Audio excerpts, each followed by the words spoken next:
Welcome to The Explainer. Today we're going to talk about something pretty radical, an idea from Grant Cardone's The 10X Rule that completely flips the script on success. We're not talking about success as something you'd like to have, but as something you have a moral duty to achieve. So let's just jump right in with a question that'll really get you thinking. What if success wasn't a choice? I mean, really think about that. What if achieving your goals wasn't just something you hoped for or, tried to do, but something you absolutely had to do? How would your life change if success was completely non-negotiable? Okay, to really get a feel for this idea, we're going to start with a pretty intense analogy, one that makes the whole principle crystal clear. Let's talk about the emergency room. I mean, can you even imagine hearing a doctor say that? It's absurd, right? You'd be horrified.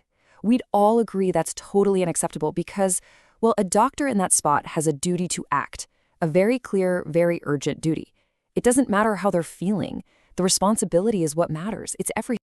And that right there, that's the core idea. The whole argument is that failing to use your potential is just as irresponsible as that doctor refusing to save a life.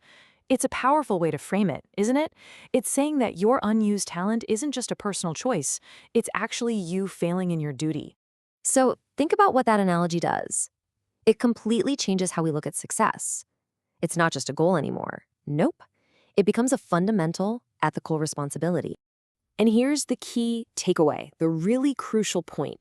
This isn't about being lucky. It's not about being born with some amazing talent or being destined for greatness. Not at all.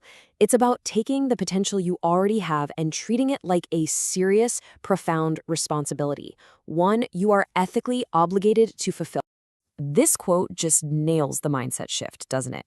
When you play small, when you hold yourself back, that's not humility. It's neglect. It's a form of waste. You're neglecting the gifts you have. And believe me, that has real consequences for you and for everyone who's counting on you. Okay, I get it. This is a pretty big, kind of abstract idea. So to make it really stick, let's look at a couple of powerful metaphors that bring this whole mandate thing down to earth. All right, first up, the parent analogy. Think about it. A good parent doesn't roll out of bed and ask themselves, do I feel like taking care of my kid today? Of course not. That duty is totally non-negotiable. It doesn't matter if they're exhausted, stressed out, or have zero motivation. They just do it. And that is the standard we're talking about here. Your commitment to your own success, to your own potential, should be treated with that exact same unwavering dedication. You don't negotiate with it. It's just what has to be done. Period. Okay, here's another way to think about it. What if you stopped seeing your talents as gifts, and instead you started seeing them as loans? Yeah, loans from life itself. And like any loan, they have to be repaid. How? With action, with effort, and with results. And the point here is so important. Letting that potential just sit there, that doesn't bring you peace. No way. It creates this kind of internal debt, right? This nagging feeling, this guilt that comes from deep down knowing you could be doing more. And that feeling, it just quietly eats away at you over time. All right, let's crank up the urgency a notch. Picture this. You're on a ship and it starts taking on water. It's leaking. What do? You're not going to sit around and have a deep philosophical discussion about the nature of holes in boats, are you? You're not going to just hope it fixes itself. No, you're going to act immediately. You're going to do whatever it takes to survive. And that's the parallel to your own life. When things aren't going right or you're just not where you want to be, sitting back and passively hoping for the best is a one-way ticket to disaster. Success, when you look at it this way, is basically an act of survival. And survival demands urgent, focused action. So, okay, this all sounds great in theory, but what does it actually look like day to day? Well, it all starts with changing the way you talk to yourself, that internal dialogue you have going on all the time. Check this out. This is so powerful. Look at the difference in the language here. On one side, you've got this passive, kind of wishy-washy language of hope. I hope. I'll try.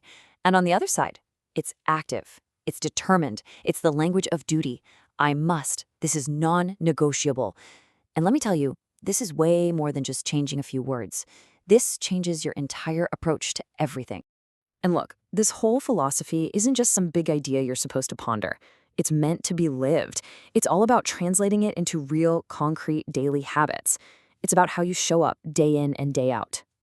Here's a great way to think about it. Success is rented, not owned. And guess what? The rent is due every single day. And you pay that rent with these disciplined actions.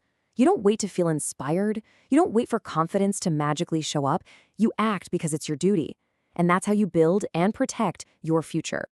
Okay, so you want to put this into practice. Here's a really simple but powerful one-week challenge to get you started. It's just a few small intentional actions to help you stop negotiating with yourself and start acting out of duty. So you see on day 1, you write down who depends on you. Days 2 and 3 are about finding one excuse you always use and then crushing it with action.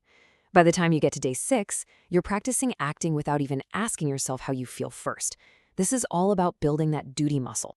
All right, I know what some of you might be thinking. This level of intensity, this obsession with success, isn't that just greedy? Isn't it selfish? Just about getting more and more for yourself.